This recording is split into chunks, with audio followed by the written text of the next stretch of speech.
guys, good afternoon. Ito po, nandito na naman sa kapihan, katabi po ng pinyahan. Ayan po oh, si Daddy nakaakyat na oh, ayan. Nauna siya, nangunguha na siya. Oh, ako'y nagbibideo pa. Ayan oh. Nakaakyat siya sa maliit na table. Ayan. Tapos ako ay ere pa oh. Ito ang aking attire. Meron akong buta. Ayan, nakabuta tayo. Ere po ang ating mga pinya oh, sa tabi ko oh. May mga bunga na ang ating mga pinya. Ayan oh, katabihan ng ating ano, nakikita niyo po ba oh, ang ating pinya. Ang iba po ay medyo ano pa lang, babago pa lang umaalsa.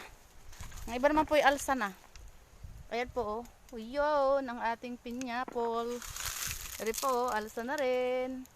Pinakita ko po sa inyo ng isang araw, ayun doon naman po sa loob ng mga pamintahan natin. Ayan po, dito tayo sa tabi ng mga kape. Ayan po ang mga kape oh. May mga bunga din po yung kape na yan. Ito rin po, ayan, medyo makapal po ang bunga na yan oh. Hindi pa po yan napapanguhanan. Ngayon pa lang po yan papanguhanin. I-focus natin para makita.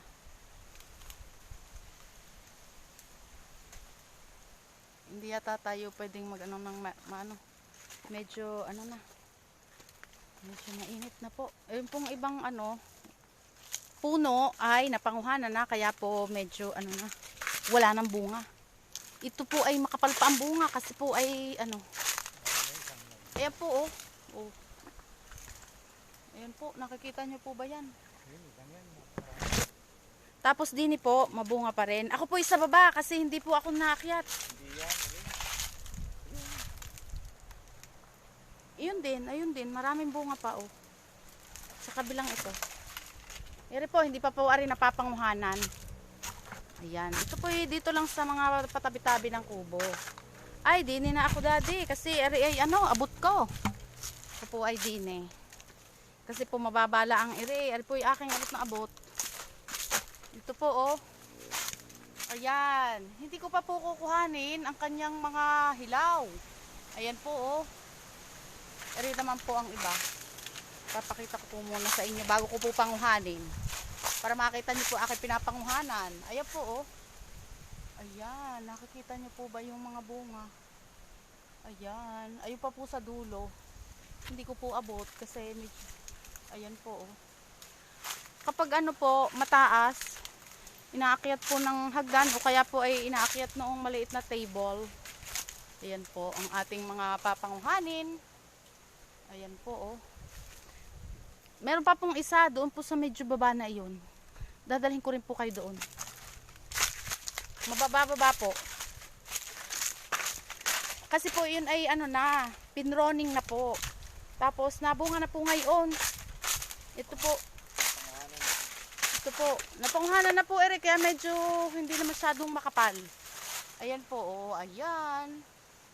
Ayan po, may pinanguhanan na, meron pong iilan na ang bunga. Ayan po, oh. Yan po ang ating mga kaping papanguhanin pa. Ayan po, oh. Ayun, hindi ko alam kung makikita nyo eh. Ito po, oh. Ayan, pag po ganyan pa kabubunga, yan po ay hindi pa napanguhanan. Pagka po ganito at iilan na ang bunga, ayan po, ganyan, yan po ay nakuhanan na. Yung po sa taas na iyon, yun po ay hindi pa napapanguhanan. Kaya po yun ay makarami pa at mga punong-puno pa ang bunga ng ating kape. Ayan po ang ating mga kape. Masarap pong manguha pagka po ano, napakarami ng bunga at hinug-hinuga na. Teka lang po, papakita ko pa po sa inyo ring isa na panguhanan na ari. Ito naman po, ito po yung sa tabi naman ng ating ano, napanguhanan ko na po ito isang beses. Dati po yung napakita ko na sa inyo. Ito po yung pangalawa ng pangunguha ngayon. Ayan po oh. Hinuga na rin po para iilan ng bunga. Ayan po oh. Ayan po oh. Yung pong itaas nito ay ngayon pala panguhanin. Ayan po oh, hinuga na rin. Hindi ko po alam kung nakikita ninyo yun, ay nakakasilaw. Doon po sa taas. Ayan po. Mga hinuga na rin po. Mga hinog na. Oh. Ito po.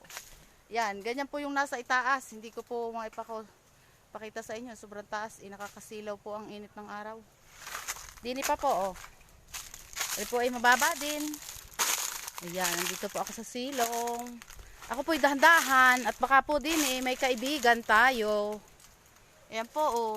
Tingnan nyo po oh. Maitim-itim na po kasi iyan po ay hinog na hinog na. Ayan po oh. Medyo maitim-itim na po ang pagkapula. Ayan po oh. Ayan po oh, may nahihinog na oh, kulay itim na. Ayan po ang ating mga papanguhanin. Pinapakita ko muna po sa inyo. Ayan. Ito po oh, katami. Ayan po oh. Ayan po ang ating papanguhanin pang kape oh. Yan po ay naproning na rin. Oh, ayan oh, naputol na oh, napabata na po yan. Yan po inabunga na ngayon. Oh, ayan po kahit sa baba po, kahit bata ang manguha, pwede po. Ayan oh.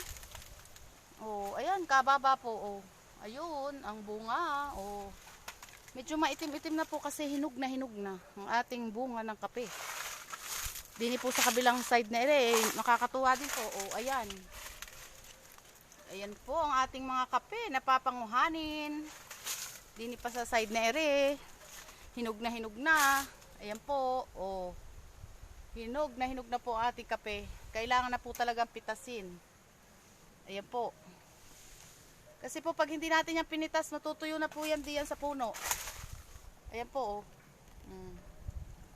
Ayan po ang ating mga kape. Dini po kababa pa rin eh. Ito po, oh. Iikot ko po kayo dito sa puno. Ayan. Ayan po, oh. Tingnan nyo po, oh. Sa baba, hanggang diyan po sa baba, oh. Malapit na pong lumapat yung ano sa ating sahig or sa baba ng ano sa lupa. Po, oh. Diba? Ang dami nating kaping papanguhanin. Yan po ang ating kape. Kaping makapal po yan. Umpisahan ko na pong manguha. At nung tayo ay makarami ng kape, ayan po oh. Ako may attire na ano, nakaano po tayo, nakagwantes para po hindi tayo makagat ng kuyitib. Marami pong kuyitib dito. Ayan lamang po. Thank you for watching. Sa hindi pa po nakapalo sa akin, paki-follow nyo po ako at mag-iwan kayo ng bakas nang kayo madali kong mabalikan. Comment and share po. Sa mga hindi pa po nakasubscribe sa aking YouTube channel, Eden Bendo Vlog po. Paki-subscribe naman po at paki-click ng bell button para po ako ay inyong mapanood palagi. Ayan. Thank you for watching. Bye-bye. Ayan. Ito guys, yung napanguha. Sa 2 oras namin panguha. Ayan, panguha namin oh. Ayan. May mga ilang ano, mga hilaw kasi nadadala, hindi maiwasan. Isa-isa lang naman yan. Ayan, ang ating napanguha. Eto pa, oh. Ayan. O, diba? 2 oras lang yung pinanguha after ng pagkain ng lunch. Ayan. Yung ating napanguhang kape. Ayan. Ang ating kape.